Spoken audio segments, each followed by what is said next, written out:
The European Union's economic divisions came to light as Germany suggested Greece could fare better outside the eurozone. The coronavirus pandemic has seen the EU's economic divisions come to light as the bloc suffers a recession.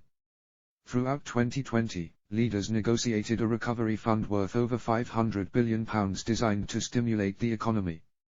But member states clashed over spending, distribution of the fund and the rule of law, leading to a standoff between Hungary, Poland and the rest of the bloc. Economic differences have existed for decades in the EU, with northern nations generally advocating restricted spending and southern countries calling for investment. This split deepened in 2015 when a number of Eurogroup countries reportedly urged Greece to reconsider a temporary exit from the eurozone, arguing that the requirements it would face under a third bailout were too much for the country to bear. An official from a smaller eurozone country told Politico, Greece can recover much faster outside of the eurozone than inside. The news outlet reported at the time that the German government was planning to let smaller nations argue the case for Grexit.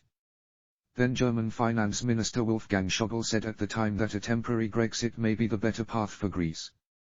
Jeroen Dijsselbloem, who was president of the Eurogroup of finance ministers, grew frustrated with the speculation. He said, "I would be very happy if we could stop talking about Grexit and think instead about putting Greece back on track." Mr. Schäuble's proposal for a Greek timeout also angered French leaders. Paris was concerned that a Grexit, even a temporary one, would set a dangerous precedent that would destabilize the already fragile eurozone. Greece was eventually given its third bailout worth over £61 billion.